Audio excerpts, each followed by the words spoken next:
मित्रों, स्वागत है आपका फिर से फर्स्ट ईयर की क्लास में, जिसमें इलेक्ट्रिशियन थ्योरी में आज बात करेंगे अपन अर्थिंग पर, जो क्लास 29 रहने वाला है और पार्ट इसका फर्स्ट रहने वाला है।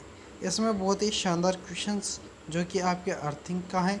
अर्थिंग बहुत ही छोटा चैप्टर है, लेकिन इसमें से अक्सर क्वेश्चंस पूछ लिए जाते हैं और बच्चे करके भी आते हैं, क्योंकि सिंपल क्वेश्चंस होते हैं इसके।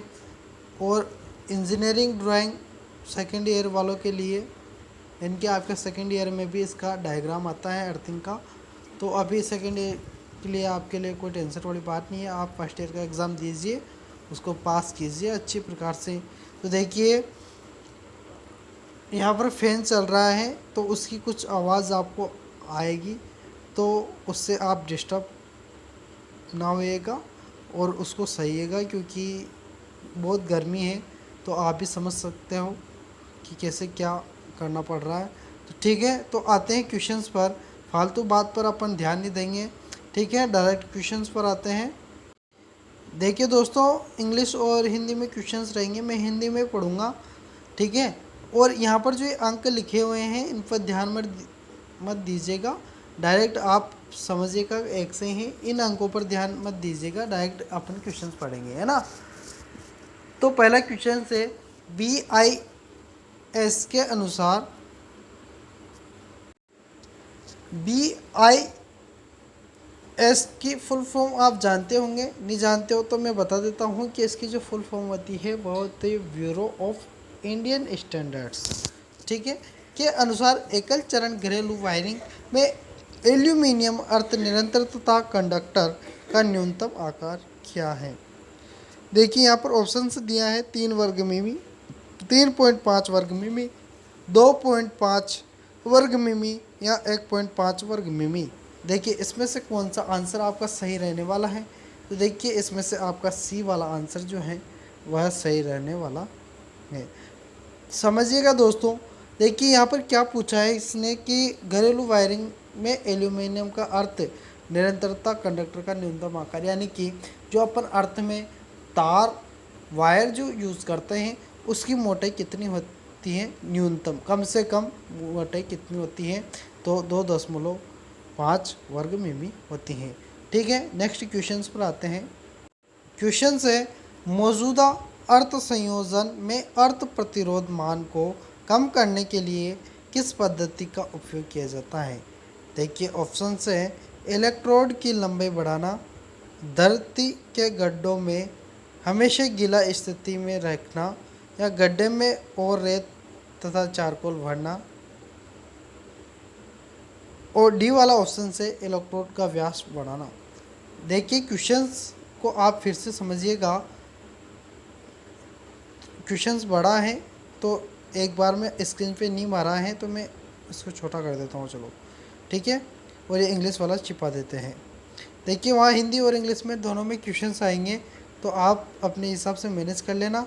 देखिए, मौजूदा अर्थ संयोजन में अर्थ प्रतिरोध मान को कम करने के लिए, यानी कि हमेशा अर्थ का जो मान होता है, प्रतिरोध मान जो होता है उसको हमेशा कम करना चाहिए, कम रखना चाहिए, तो अपना अर्थ अच्छी प्रकार से काम करता है। देखिए, इसमें जो ऑप्शन दिया है इलेक्ट्रोड की लंबाई बढ़ाना या धरती के गड्ढों में हमेशा गीला स्थिति में रखना, तो देखिए क्या होता है कि इसमें हमेशा है ना इसको गीला रखना चाहिए। आपने बहुत सारे अर्थ देखे होंगे, बहुत सारी अगर कहीं कहीं पर तो क्या होता है कि उसमें पानी डालते रहते हैं, तो उसमें अगर नमी रहेगी ना तो उसका प्रतिरोध हमेशा कम रहता है, ठीक है, ये ध्यान रखना। नेक्स्ट क्वेश्चन से दोस्तों आपके सामने कि अर्थ या अर्थ लिखा हुआ है, छिपा हुआ है, ध्यान रखना। अर्थ प्रतिरोध परीक्षक का उपयोग करके अर्थ के प्रतिरोध को मापने के लिए एसी की आवश्यकता क्यों है। तो देखिए, करंट का नियमन करें, वोल्टेज पाथ बढ़ाएं, वोल्टेज पाथ घटाएं, और यहाँ पर विद्युत है, ध्यान रखना, विद्युत अपघट्य विद्युत वाहक बल को हटाना। तो देखिए क्या होगा, इसमें डी आपका आंसर सही होगा, ठीक है। नेक्स्ट क्वेश्चंस पर आते हैं। एसी एकल फेज वायरिंग परिपथ के वोल्टेज पाथ को निकालने का सूत्र क्या है। तो देखिए, वोल्टेज पाथ बराबर IR वोल्ट, या वोल्ट पाथ बराबर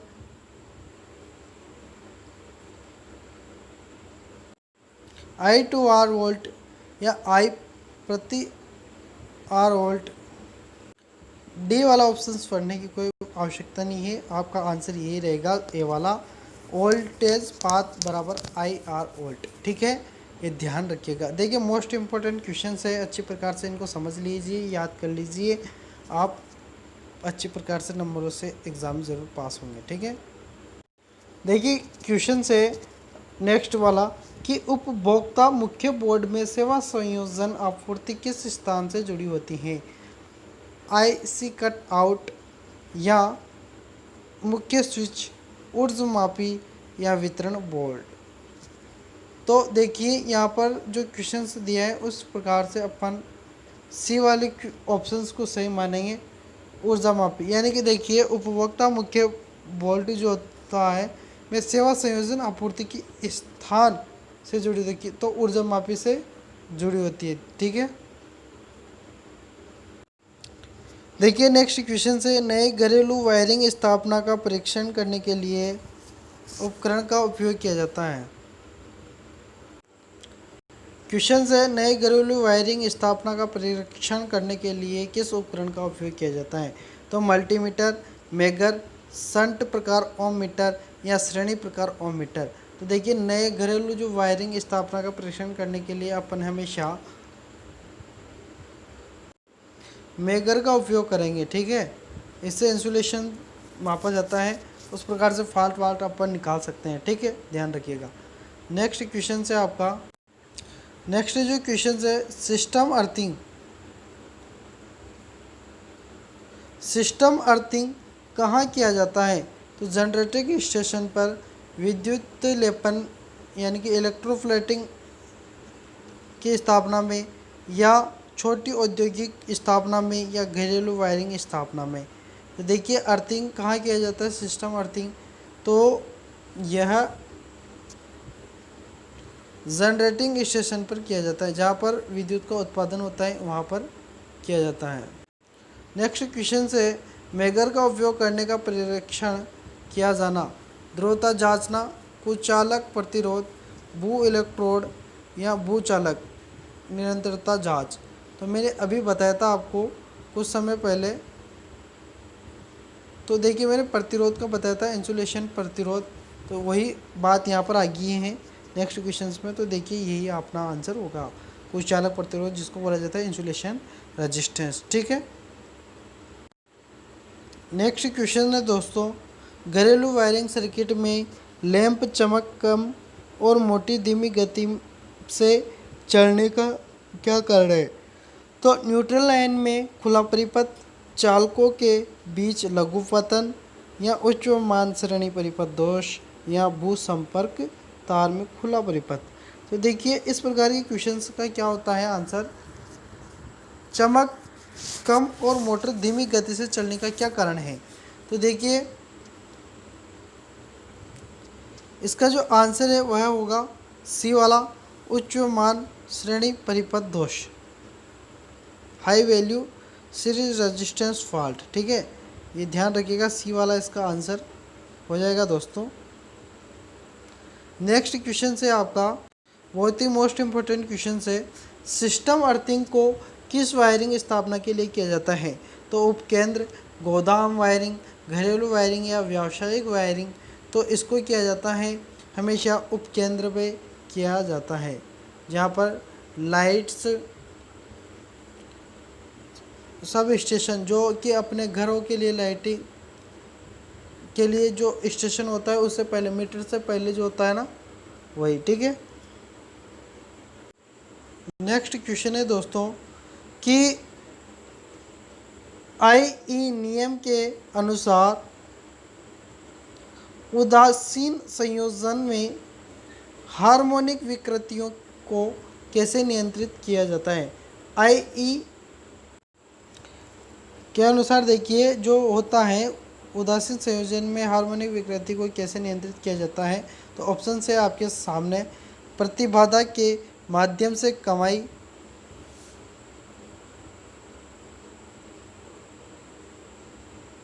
या प्लेट अर्थिंग द्वारा प्रदान करना, चालक का आकार बढ़ाना, या समांतर अर्थिंग देना। तो देखिए, तो इसमें आपका आंसर हो जाएगा ए वाला हो जाएगा, प्रतिबाधा के माध्यम से कमी। देखिए, मैं ज़्यादा आपको समझा नहीं रहा हूँ क्योंकि इन क्वेश्चंस को समझाने की कोई ज़्यादा आवश्यकता नहीं है। जितना हो सके वो तो मैं समझा ही रहा हूँ, और जितना इसमें है भी नहीं, डायरेक्ट इनको याद ही करना है, इतना तो समझना ही है। ठीक है, तो ध्यान रखना। नेक्स्ट क्वेश्चन है आपके सामने कि अर्थ प्रतिरोध परीक्षक में धारा उत्क्रम का क्या कार्य है। तो एसी को डीसी में परिवर्तित करता है, डीसी की ध्रुवीयता को उलट देता है, या डीसी आपूर्ति को एसी आपूर्ति में बदलना, या जनित्र की घूमने की दिशा बदलना। तो देखिए, इसमें आपका सी वाला ऑप्शन सही हो जाएगा। क्वेश्चंस आप समझ में नहीं आया तो फिर से पढ़ लेना आप रिव्यूज करके वीडियो को। ठीक है, नेक्स्ट क्वेश्चन से, गुते हुए कंडक्टर को ठोस कंडक्टर की तुलना में क्या फ़ायदा होता है। देखिए, क्या होता है कि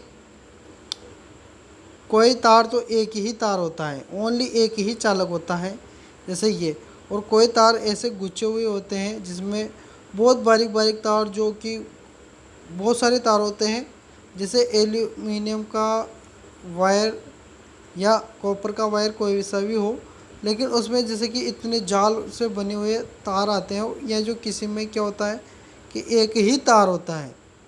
ठीक है, तो देखिए, गुच्छे हुए तार बनाने, यानी कि बहुत सारे तारों को, गुथे हुए कंडक्टर को ठोस कंडक्टर की तुलना में क्या फ़ायदा होता है। तो लागत कम होती है, या अधिक लचीला होता है, कम वोल्टेज पात में, या अधिक कुचालक। तो देखिए, इसका क्या फ़ायदा होता है कि अधिक लचीलापन होता है। देखिए, उसको किधर भी मोड़ लेते हैं ना अपन तो मुड़ जाता है आसानी से। आपने देखा होगा, या नहीं देखो तो देख लेना कि जब भी बहुत सारे तार, एक ही वायर में बहुत सारे तार होते हैं बारीक बारीक, वह मुलायम होते हैं, किधर भी उनको घुमा सकते हैं। ठीक है, नेक्स्ट क्वेश्चन से दोस्तों कि पृथ्वी के सॉरी हाँ रुकिए हाँ पृथ्वी के प्रतिरोध को कैसे कम किया जा सकता है। देखिए, पृथ्वी का जो प्रतिरोध होता है, पृथ्वी में प्रतिरोध यानी कि अपन अर्थ लगाएंगे, अगर पृथ्वी का प्रतिरोध अधिक होगा तो फिर अर्थ किसी काम का नहीं है। यानी कि पृथ्वी का प्रतिरोध कम करने के लिए क्या किया जाना चाहिए। तो क्या दोहरी अर्थिंग प्रदान करना, या अर्थिंग के लिए गड्ढे की गहराई को कम करना, या ऑप्शन सी है अपना इलेक्ट्रोड की लंबाई बढ़ाना, या इलेक्ट्रोड की लंबाई घटाना। तो देखिए, इसमें जो आंसर होगा वह होगा दोहरी अर्थिंग प्रदान करना। ठीक है, यह अपना आंसर सही हो जाएगा। देखिए, मस्त क्वेश्चन है, जो कि है पृथ्वी प्रतिरोध को मापने के लिए इलेक्ट्रोड को एसी की आपूर्ति करने का क्या कारण है। तो क्या स्थिर विद्युत शील्ड प्रदान करें, या मीटर में कुंडली को सुरक्षित रखें, या मीटर में धारा का मान घटाना, या विद्युतीय अपघटन विद्युत वाहक बल को हटाना। जो क्वेश्चन है ना कि पृथ्वी प्रतिरोध को मापने के लिए इलेक्ट्रोड को एसी की आपूर्ति करने का क्या कारण है। तो क्या स्थिर विद्युत शील्ड प्रदान करें, या मीटर में कुंडली को सुरक्षित रखें, या मीटर में धारा का मान घटाना, या विद्युतीय अपघटन विद्युत वाहक बल को हटाना। देखिए, इसको फिर से पढ़ दिया मैंने। तो देखिए, क्या होगा कि क्या होता है कि पृथ्वी प्रतिरोध को मापने के लिए इलेक्ट्रोड को एसी की आपूर्ति करने का कारण, तो एसी का कारण इसलिए है क्योंकि विद्युतीय अपघटन विद्युत वाहक बल को हटाने के लिए किया जाता है। यानी कि अपना डी आंसर अपना सही हो जाएगा। ठीक है,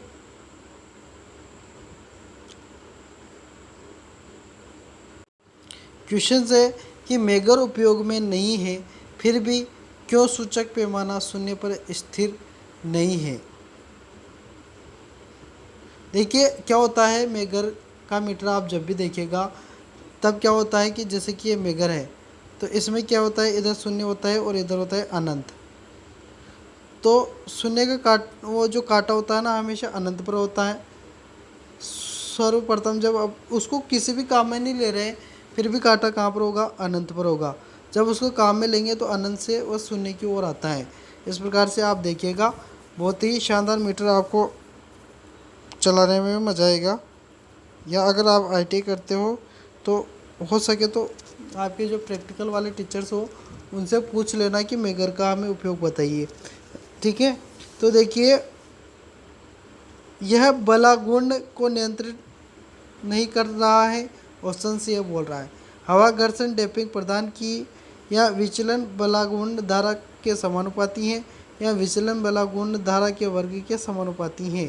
तो देखिए, अपना जो ऑप्शन रहेगा यहाँ पर सही वह रहेगा, ये वाला सही रहेगा। यह बलागुंड को नियंत्रित नहीं कर रहा है, ठीक है। नेक्स्ट क्वेश्चन से पृथ्वी प्रतिरोध परीक्षक में ओम मीटर सुई के विक्षेपण किसके अनुपातिक है। तो धारा कुंडली में धारा, या विभव कुंडली में धारा, हैंडल कुंडलन की गति, या दो कुंडलियों में धारा का अनुपात। तो देखिए, इसमें आपका डी वाला सही हो जाएगा ऑप्शंस, ठीक है, दो कुंडलियों में धारा का अनुपात। नेक्स्ट क्वेश्चन से पृथ्वी प्रतिरोध परिरक्षक किस सिद्धांत पर काम करता है।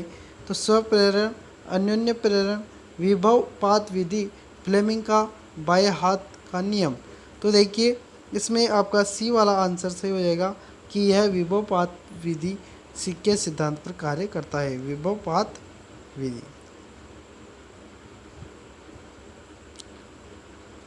नेक्स्ट क्वेश्चन है कि उपकरण अर्थिंग की तुलना में सिस्टम अर्थिंग अलग क्यों है।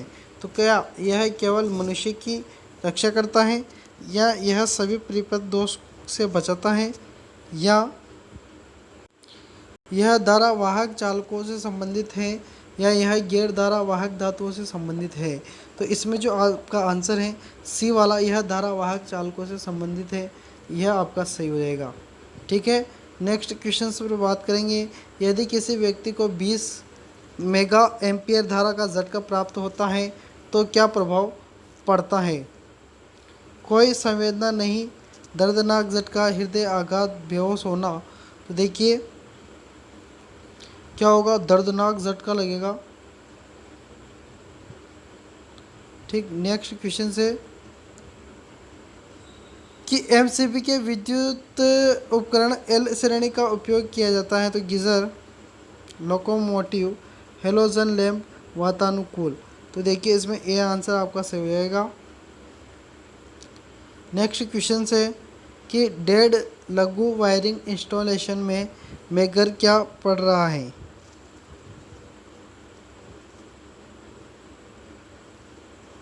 मेगर क्या पड़ रहा है, 0, यानी कि वो क्या रीडिंग बता रहा है।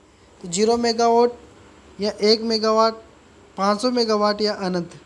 तो क्या बता रहा है वो, ए यानी कि 0 मेगावाट बताएगा। यानी कि इंसुलेशन अगर सही होगा, प्रतिरोध अगर सही होगा, देखिए वायरिंग पर अगर आप कोई इंसुलेशन चल रहा है अच्छे प्रकार से तो क्या बताएगा, वो 0 बताएगा। हमेशा ध्यान रखिएगा क्योंकि उसमें धारा का मान 0 हो जाएगा, ठीक है। सॉरी, यहाँ पर क्या है, यहाँ पर 0 इसलिए बताया लघु परिपथ, थोड़ा कंफ्यूज हो गया। देखिए लघु परिपथ दिया है, देखिए शॉर्ट यानी कि लघु शॉर्ट परिपथ है ना। तो देखिए इसमें क्या होता है कि धारा का मान अनंत हो जाता है। क्या हो जाता है, अनंत हो जाता है। तो क्या होगा कि जो ये है मान होगा मेगर का, रीडिंग बताएगा वह हमेशा 0 बताएगा। जब भी धारा का मान अनंत हो जाता है तब मेगर हमेशा 0 रीडिंग बताता है। और जब अगर मेगर का मान, जो प्रतिरोध का मान है वह अधिक हो जाता है, अनंत हो जाता है, तो धारा का मान हमेशा इसमें 0 रहेगा। ये ध्यान रखिएगा। क्या होता है, देखिए इसकी प्रक्रिया कि जैसे कि दो वायर हैं, दो वायर गुजर रहे हैं, इन पर अच्छी प्रकार से जैसे कि जोल चढ़ा हुआ है प्लास्टिक का, ठीक है। ये वायर है ना, रुकिए रुकिए रुकिए रुकिए रुकिए, अच्छी प्रकार से समझिएगा। जैसे कि ये वायर है दोनों, है ना, दोनों पे जोल चढ़ा हुआ है, ये प्लास्टिक का है ना। अब ये क्या है, बरसात की नमी के कारण ये क्या है, गल गया। अब यहाँ से अपन मेकर से जांच कर रहे हैं, एक वायर यहाँ लगाया, एक यहाँ लगाया। देखिए इधर से ओपन है मुंह, इधर कांटेक्ट नहीं है, इधर ओपन है। और ये दो वायर थे, दोनों के एक एक सिरे पर लगा दिया। अब मीटर क्या रीडिंग बता रहा है, अगर 0 बता रहा है रीडिंग, तो समझिएगा कि इसमें क्या है कि कहीं ना कहीं ये टच हुआ है। ठीक है, तो धारा इधर से बहती हुई इधर आ रही है, यानी कि 0 बता रहा है। अगर यह 0 नहीं बताकर अनंत बताता तो इसका कोई कांटेक्ट नहीं होता। यह जानकारी आपको समझ में आ गई होगी। ठीक है, नेक्स्ट क्वेश्चंस पर आते हैं। नेक्स्ट क्वेश्चन से क्रिपिंग से क्या फ़ायदा है। साफ सुथरा रूप देता है, भार धारा कम करे, या ढीले संयोजनों को टालना या आसानी से बदलना।